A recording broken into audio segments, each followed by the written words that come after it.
ದಯವಿಟ್ಟು ಅದಕ್ಕೆ ನಿಮ್ಗೂ ಕಾಲಾಗ್ತಿಲ್ಲ. ನನಗೂ ಅಮ್ಮನ್ನ ನೋಡ್ಬೇಕು ಅಂತ ತುಂಬಾ ಆಸೆ ಆಗ್ತಿದೆ. ಹೋಗಿ ನೋಡ್ಕೊಂಡು ಗುರುಗಳ ಹತ್ರ ಏನ್ ವಿಷಯ ಅಂತ ಕೇಳ್ಕೊಂಡ್ ಬಂದ್ಬಿಡ್ತೀನಿ ಅಷ್ಟೇ. ದಯವಿಟ್ಟು ಬೇಡ ಅನ್ಬೇಡಿ ಅದಕ್ಕೆ.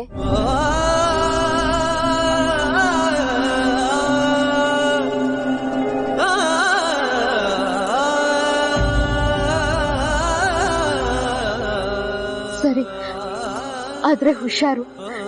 ಬೇಗ ಹೋಗಿ ಬೇಗ ಬಂದ್ಬಿಡು. ನಿಮ್ ಮನೆಯವ್ರಿಗೆ ನಿನ್ ಮೇಲೆ ಅನುಮಾನ ಬರಬಾರ್ದು, ಗೊತ್ತಾಯ್ತಾ? ಆಯ್ತು ಅದಕ್ಕೆ, ಹಾಗೆ ಮಾಡ್ತೀನಿ. ಧನ್ಯವಾದ ಅದಕ್ಕೆ.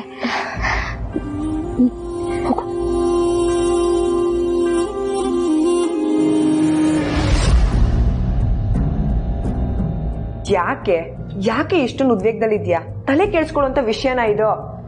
ಮತ್ತೆ ಬಾವ ಇನ್ನೇನ್ ಪ್ರೀತಿಯಿಂದ ನಂಗ್ ಮತ ಹಚ್ತಿದ್ರು.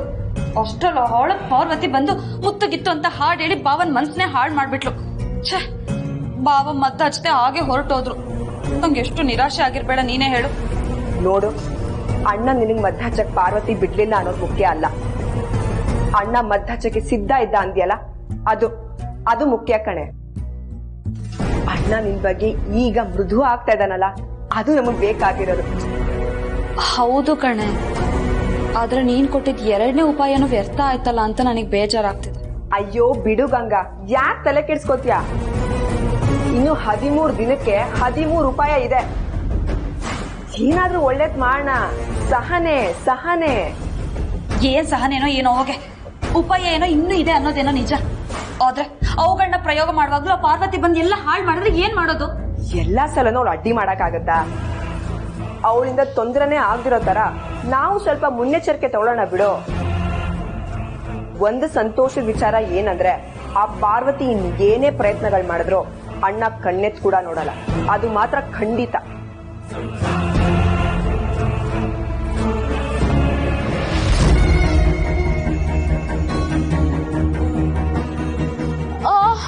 ಅಯ್ಯೋ,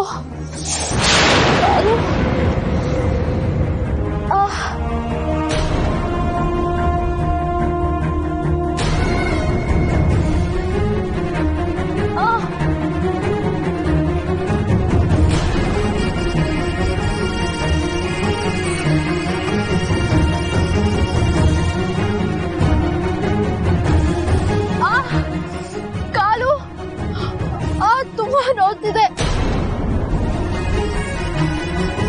ಅಮ್ಮ, ಶ್ರೀನಿವಾಸ, ಅಮ್ಮ ತುಂಬಾ ನೋಡ್ತಿದೆ ಕಾಲು. ಪಾರ್ವತಿ, ಏನಾಯ್ತು ಪಾರ್ವತಿ? ಹೇಗಾಯ್ತಿದಲ್ಲ? ಹುಷಾರಾಗಿ ನೋಡ್ಕೊಂಡು ಹೋಗಕ್ಕಾಗಲ್ವಾ ನಿನಗೆ? ಬರೀ ಹುಡುಗಾಟನೇ ಆಯ್ತು ನಿನಗೆ. ನೋಡು ಹೇಗ್ ರಕ್ತ ಹೋಗ್ತಿದೆ. ಇನ್ನು ನೋವಾಗ್ತಿದ್ಯಾ? ಹೊಳೆಯುವ ಕನಸಿನ ಬೆಳಕಲಿ ಸೂರ್ಯೋದಯ, ತಳಮಳ ಕವಿದಿಹ ಮನಸ್ಸಿಗೆ ಚುಮ್ಮು ಚುಮ್ಮು ಚಂದ್ರೋದಯ, ಎರಡು ಕಲಿತು ಒಂದಾಗಿ ಎದುರಾಗೋ ವರವೇ ಪ್ರೇಮ ಪ್ರೇಮ ಪ್ರೇಮ ಪ್ರೇಮ. ಮೇಲ್ನೋಟಕ್ಕೆ ನನ್ ಮೇಲಿರೋ ಕೋಪ ಮುಖದಲ್ಲಿ ಎದ್ದು ಕಾಣಿಸಿದ್ರು ಮನ್ಸೊಳಗಡೆ ಇರೋ ಪ್ರೀತಿ ಗೋಪುರ ಬಿದ್ದು ಹೋಗ್ಲಿಲ್ಲ ಅನ್ನೋದು ತುಂಬಾ ಚೆನ್ನಾಗಿ ಗೊತ್ತಾಗ್ತಿದೆ.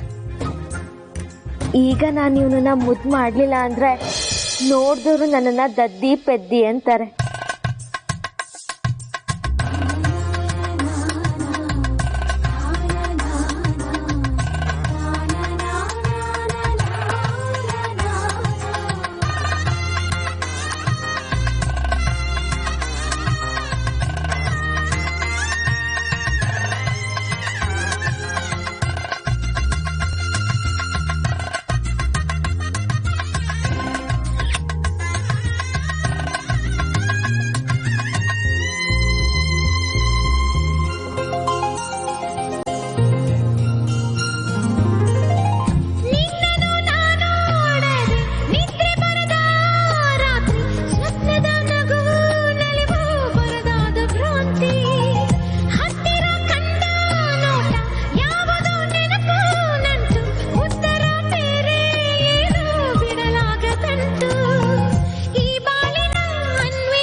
ಎಂತ ಸುಕೋಮಲವಾದ ಮುತ್ತು, ಎಂತ ಸುಶೀಲವಾದ ಮುತ್ತು, ಎಂತ ಅಮಲೇರ್ಸು ಮುತ್ತು. ಧನ್ಯನಾದೆ ಪಾರ್ವತಿ, ಇವತ್ತು ನಾನು ಧನ್ಯನಾದೆ. ಈ ಮುತ್ತು ನನ್ನ ಬಲವಂತಕ್ಕೆ ಕೊಟ್ಟಿದ್ದಲ್ಲ, ಅಥವಾ ನಾನು ಕಾಡಿಬೇಡಿ ತಗೊಂಡಿದ್ದಲ್ಲ. ಈ ಮುತ್ತನ್ನ ನೀನು ನಿನ್ನಿಷ್ಟದಂತೆ ಕೊಟ್ಟಿದ್ದು. ಇದು ಒಬ್ಬ ಶ್ರೀಮತಿ ತನ್ನ ಪತಿರಾಯನಿಗೆ ಸ್ವಇಚ್ಛೆಯಿಂದ ಪ್ರೀತಿಯಿಂದ ಕೊಟ್ಟ ಚುಂಬಕ ಮುತ್ತು. ಇದು ನಿಜವಾದ ಪ್ರೀತಿಯವರವ್ರು ಮಾತ್ರ ಮಾಡಕ್ ಸಾಧ್ಯ ಪಾರ್ವತಿ. ಅದು ನನಗೆ ಚೆನ್ನಾಗಿ ಗೊತ್ತು. ನೀನು ಇದೇ ಮಧುರವಾದ ಚುಂಬನನ ಇನ್ನು ಒಂದು ನನಗೆ ಕೊಟ್ಟರೆ ಸಾಕು. ಯಾರು ಏನೇ ವಿರೋಧ ಮಾಡಿದ್ರು ನಿನ್ನನ್ನು ಸೀದಾ ಮನೆಯೊಳಗೆ ಕರ್ಕೊಂಡು ಹೋಗ್ತೀನಿ. ನಿಜವಾಗ್ಲೂ?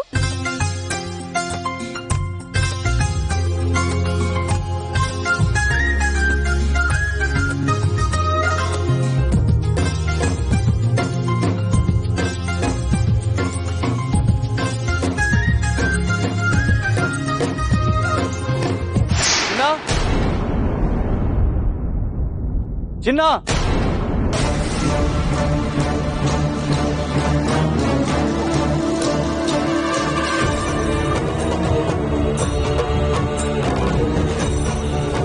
ಏನಣ್ಣ? ಓಡ್ ಹೋಗಿ ಗಾಯದ ಮದ್ದು ತಗೊಂಬ. ನಿನಗೆ ಗಾಯ ಆದಾಗ ಹಚ್ತೀನಲ್ಲ ಅದನ್ನ. ಹಾಗೆ ಅದನ್ನ ತಂದು ಆಕೆ ಕಾಲ್ಗಾಗಿರೋ ಗಾಯಕ್ಕೆ ಹಚ್ಚು. ಎದುರುಗಡೆ ಇರೋರು ನಮ್ಮ ಶತ್ರು ಆದ್ರು ಅವರು ನೋವಲ್ಲಿ ಇರ್ಬೇಕಾದ್ರೆ ಅವ್ರಿಗೆ ಚಿಕಿತ್ಸೆ ಮಾಡ್ಬೇಕು. ಅದು ನಮ್ಮ ಧರ್ಮ, ನಮ್ಮ ಕರ್ತವ್ಯ. ಯಾರು ಅನ್ಯಥಾ ಭಾವಿಸ್ಬೇಕಾಗುತ್ತೆ.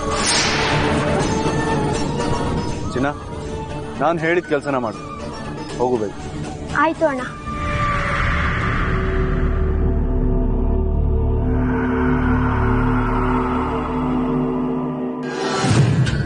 ಇಲ್ಲ ಗುಣ, ನಾನು ಏನ್ ಮಾಡ್ಬೇಕು ಅನ್ನೋ ಕ್ಲಾರಿಟಿ ನನ್ಗಿನ್ನೂ ಸಿಕ್ಕಿಲ್ಲ.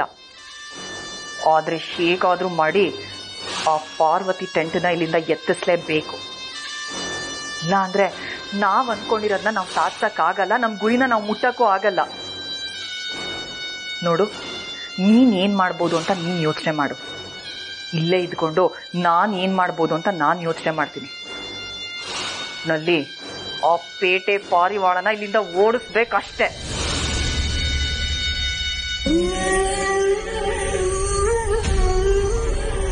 ಅವಳಿಂದ ಹೋಗ್ಬೇಕು.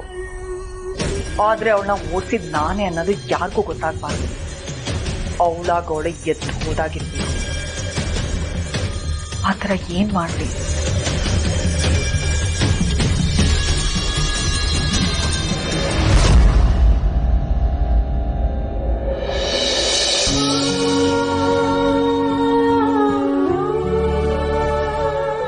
ಚಿನ್ನ, ಬಾ ಚಿನ್ನ. ಯಾಕಲ್ಲೇ ನಿಂತಿದ್ಯಾ? ಈ ಅಕ್ಕೆ ಜೊತೆ ಮಾತಾಡಲ್ವಾ? ಅವ್ರಿರೋ ಜಾಗಕ್ಕೆ ಬರಲ್ವಾ? ಅದ್ಕೆ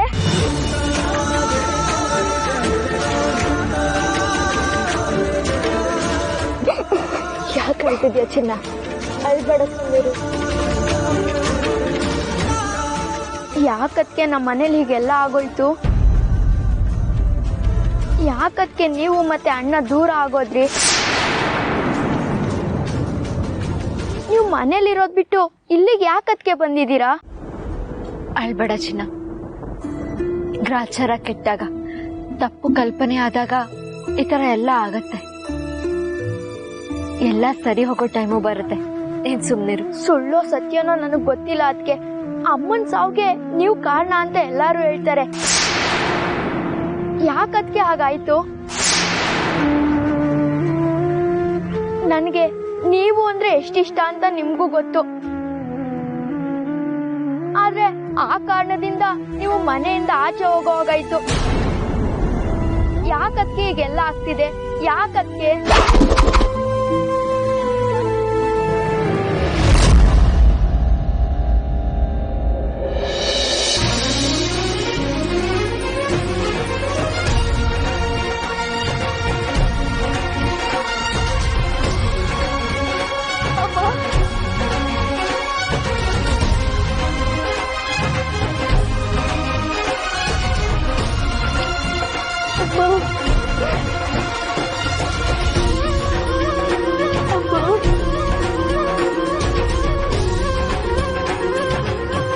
ಅಮ್ಮ,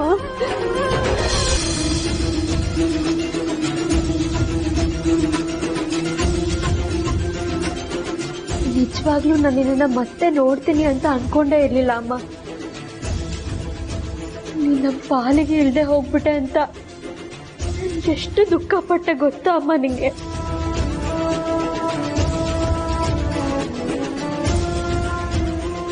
ಹೇಗೋ ಪಾರ್ವತಿ ಅದಕ್ಕೆ ಬಿಟ್ರೆ ನಿನ್ನ ಮತ್ತೆ ನಾನು ನೋಡೋ ಹಾಗಾಯ್ತಲ್ಲ, ಅಷ್ಟೇ ಸಮಾಧಾನ ಅಮ್ಮ ನಂಗೆ.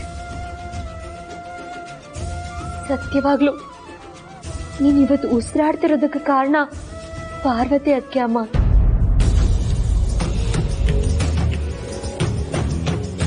ಆ ದೇವತೆ ಇಲ್ಲದೆ ಹೋಗಿದ್ದಿದ್ರೆ ಇವತ್ ನಿನ್ ಕತೆ ಮುಗ್ದ ಅಧ್ಯಾಯ ಆಗೋಗ್ತಿತ್ತಮ್ಮ.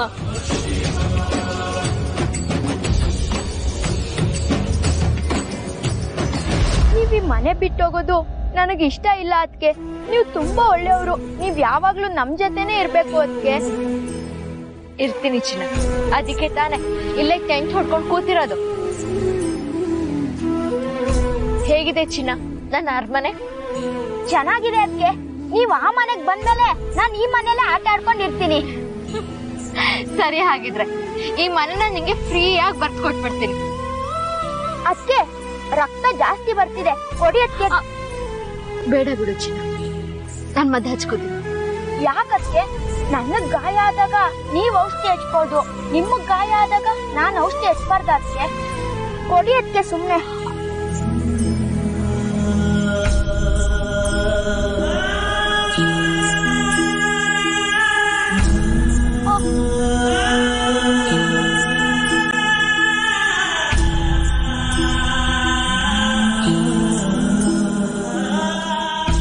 ಇನ್ನೇನೇ ಆದ್ರೂ ನೀವ್ ಇಲ್ಲಿಂದ ಹೋಗಲ್ಲ ಅಲ್ವಾ ಅದಕ್ಕೆ?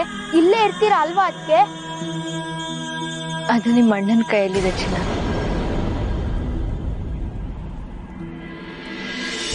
ಚಿನ್ನ, ನಿಮ್ಮ ಅಣ್ಣ ಅರ್ಜೆಂಟಾಗಿ ಎಲ್ಲಿಗೋ ಹೋದ್ರಲ್ಲ, ಎಲ್ಲಿಗೆ ಹೋದ್ರು? ಗುರುಗಳ ಆಶ್ರಮಕ್ಕೆ ಅದಕ್ಕೆ. ಏನು, ಗುರುಗಳ ಆಶ್ರಮಕ್ಕ? ಹೌದು.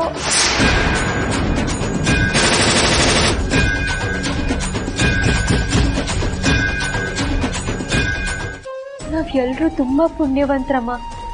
ಪಾರ್ವತಿ ಅದಕ್ಕೆ ನಮಗ್ ಸಿಕ್ಕಿರೋದು, ನನಗ್ ಅದಕ್ಕೆ ಆಗಿರೋದು, ನಿನಗ್ ಸೊಸೆ ಆಗಿರೋದು, ಅಣ್ಣಂಗ್ ಹೆಂಡತಿ ಆಗಿರೋದು, ನಾವ್ ಎಲ್ರೂ ಯಾವ್ದೋ ಜನ್ಮದಲ್ಲಿ ಮಾಡಿರೋ ಪುಣ್ಯದ ಫಲನಮ್ಮ.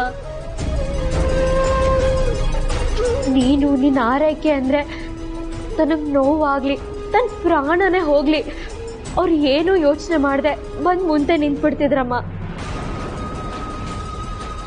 ಅಂತ ಅದಕ್ಕೆ ಈಗ ಸೀತೆ ತರ ಕಷ್ಟಪಡ್ತಿದ್ದಾರೆ. ಮನೆಯಿಂದ ಹೊರಗಡೆ ಹಾಕಿದ್ರು ಅವ್ರಿಗೆ ಏನೂ ಆಗಿಲ್ಲ ಅನ್ನೋ ತರ ಮನೆ ಮುಂದೆ ಒಂದು ಪುಟ್ಟ ಬಿಡಾರ ಕಟ್ಕೊಂಡು ಅಲ್ಲೇ ಇದಾರಮ್ಮ. ನನ್ನ ಜೀವನನ ಸರಿ ಮಾಡ್ಕೊಳ್ಳೋದಕ್ಕೆ ಹೋರಾಡ್ತಿದಾರಮ್ಮ ಅವರು. ಅಂತ ನಮ್ಮ ಅತ್ತಿಗೆಗೆ ಒಳ್ಳೇದೇ ಆಗ್ಬೇಕಮ್ಮ. ನೀನ್ ಬೇಗ ಹುಷಾರಾಗಿ ಬಂದು ನಮ್ಮ ಅತ್ತಿಗೆ ಮೇಲೆ ಬಂದಿರೋ ಕಳಂಕನ ನೀನ್ ತೊಡಿಬೇಕಮ್ಮ. ನೀನ್ ಈ ಸ್ಥಿತಿಗೆ ನಿಜವಾದ ಕಾರಣ ಯಾರು ಅಂತ ಅಣ್ಣನ ಮುಂದೆ ಬಂದು ಹೇಳ್ಬೇಕಮ್ಮ. ಆ ಪಾಪಿಗಳಿಗೆ ಸರಿಯಾದ ಬುದ್ಧಿ ಕಲಿಸ್ಬೇಕಮ್ಮ ನೀನು. ಆಗುತ್ತೆ ಸತ್ಯ, ಖಂಡಿತ ಎಲ್ಲವೂ ಆಗುತ್ತೆ. ನಿಮ್ಮಮ್ಮ ಆದಷ್ಟು ಬೇಗ ಗುಣಮುಖರಾಗ್ತಾರೆ. ಎಲ್ಲವೂ ಮೊದಲಿನಂತೆ ಆಗುತ್ತಮ್ಮ.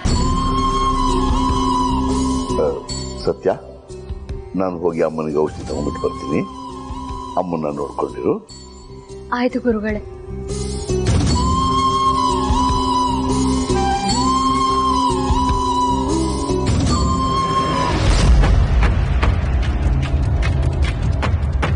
ಸತ್ಯ ಈಗಾಗ್ಲೇ ಗುರುಗಳ ಆಶ್ರಮದಲ್ಲಿರ್ತಾಳೆ. ಶಂಕರ್ ಅವರು ಅಲ್ಲಿಗೆ ಹೋಗಿರ್ತಾರೆ. ಸತ್ಯ ಏನಾರು ಅವ್ರ ಕೈಗೆ ಸಿಕ್ಕಾಕೊಂಡ್ಬಿಟ್ರೆ, ಅತ್ತೆ ಅಲ್ಲಿರೋ ವಿಷಯ ಶಂಕರ್ ಅವ್ರಿಗೆ ಗೊತ್ತಾಗ್ಬಿಟ್ರೆ ಎಲ್ಲ ಕೆಲಸ ಹಾಳಾಗೋಗುತ್ತೆ. ದೇವ್ರೆ, ಏನ್ ಮಾಡೋದೀಗ? ಆಯ್ತು ಅದಕ್ಕೆ. ಅದಕ್ಕೆ ಅದಕ್ಕೆ ಯಾಕಕ್ಕೆ ಗಾಬರಿ ಆಗಿದ್ದೀರಾ? ಏನೂ ಇಲ್ಲ ಚಿನ್ನ, ಔಷಧಿ ಹಚ್ಚಾಯ್ತಾ? ಸರಿ, ಅದಕ್ಕೆ ಔಷಧಿ ಇಲ್ಲೇ ಇಟ್ಟಿರ್ತೀನಿ, ಬೇಕಾದ್ರೆ ಹಚ್ಕೊಳ್ಳಿ ಅದಕ್ಕೆ. ನಾನು ಬರ್ತೀನಿ.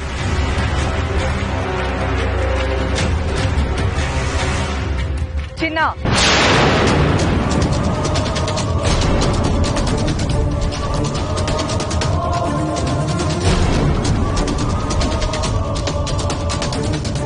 ಅವಳ ಹತ್ರ ಮಾತಾಡಬಾರ್ದು, ಅವಳಿರೋ ಜಾಗಕ್ಕೆ ಹೋಗ್ಬಾರ್ದು ಅಂತ ನಾನು ನಿನ್ಗೆ ಹೇಳಿದ್ದೆ ತಾನೆ.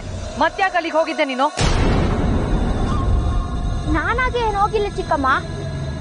ಅಣ್ಣ ಕಾಲ್ಗಾಯಕ್ಕೆ ಔಷಧಿ ಹೆಚ್ಚು ಅಂತ ಹೇಳಿದ್ದ, ಅದಕ್ಕೆ ಹೋಗಿದ್ದೆ ಅಷ್ಟೇ. ಅಪಚಾರ ಮಾಡಕ್ ಬಂದ್ ಕೂತಿರೋಳ್ಗೆ ಉಪಚಾರ ಬೇರೆ ಕೇಳು. ನಿನಗೆ ನಿನ್ನ ಅಣ್ಣಂಗೆ ಇಬ್ರಿಗೂ ಬುದ್ಧಿ ಇಲ್ಲ ಚಿನ್ನ. ಕಾಲ್ ಹಾಗೆ ಕೊಳತ್ ಹೋಗಿದ್ರು ಯಾರಿಗೂ ನಷ್ಟ ಆಗ್ತಿರ್ಲಿಲ್ಲ ಇಲ್ಲಿ.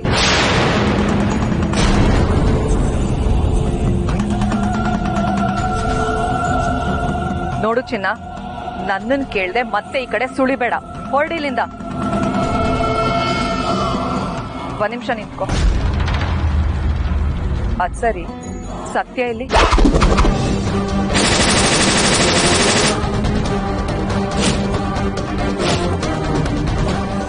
ನಾನು ಇಡೀ ಮನೆನೆಲ್ಲ ಹುಡುಕಿದೆ, ಆದ್ರೆ ಅವಳು ಎಲ್ಲೂ ಕಾಣಿಸ್ತಾ ಇಲ್ವಲ್ಲ.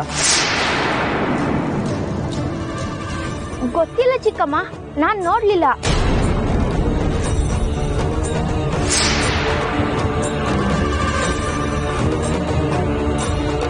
ಹಿರಿಯಕ್ಕನ್ ಚಾಡಿ ಮನೆ ಮಂದಿಗೆಲ್ಲ ಅನ್ನೋ ಹಾಗಾಗಿದೆ ಇಲ್ಲಿ. ಆ ಸತ್ಯ ಹೇಳ್ದೆ ಕೇಳ್ದೆ ಎಲ್ಲಿ ಹೋಗಿದ್ದಾಳೆ? ಇವತ್ ಮನೆಗ್ ವಾಪಸ್ ಬರ್ಲಿ, ಸರಿಯಾಗಿ ಬುದ್ಧಿ ಕಲಿಸ್ತೀನಿ ಅವಳಿಗೆ.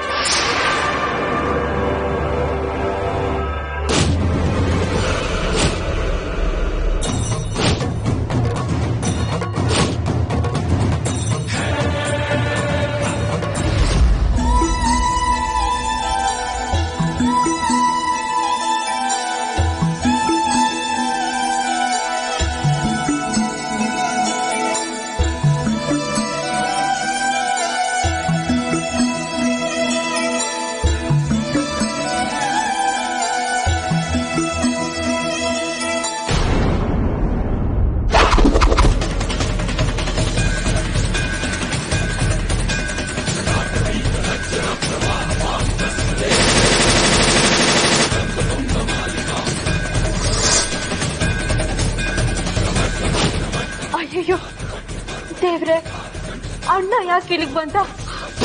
ನನ್ನ ನೋಡಿದ್ರೆ ನಾನು ಏನ್ ಮಾಡ್ಲಿ? ಈಶ್ವರ, ಮೊದ್ಲು ನನ್ನ ಅಣ್ಣನ ಕಣ್ಣಿಂದ ಮರೆಯಾಗ್ಬೇಕು.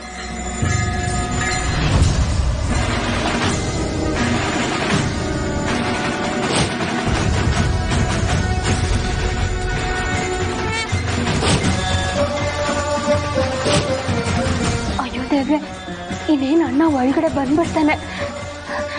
ನಾನು ಏನ್ ಮಾಡ್ಲಿ? ಅವ್ನು ಬಂದ ತಕ್ಷಣ ನನಗೆ ಅಮ್ಮ ಕಾಣಿಸ್ಬಿಡ್ತಾರೆ.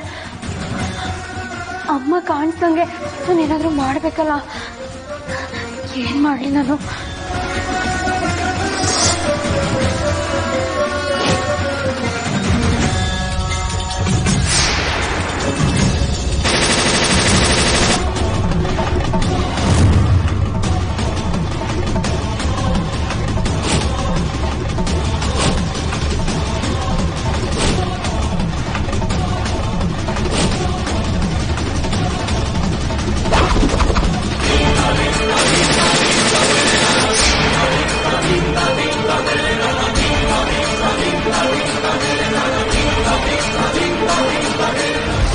ಬಾ ಶಂಕರ, ಅಲ್ಲಿ ಹೋಗಿ ಮಾತಾಡೋಣ.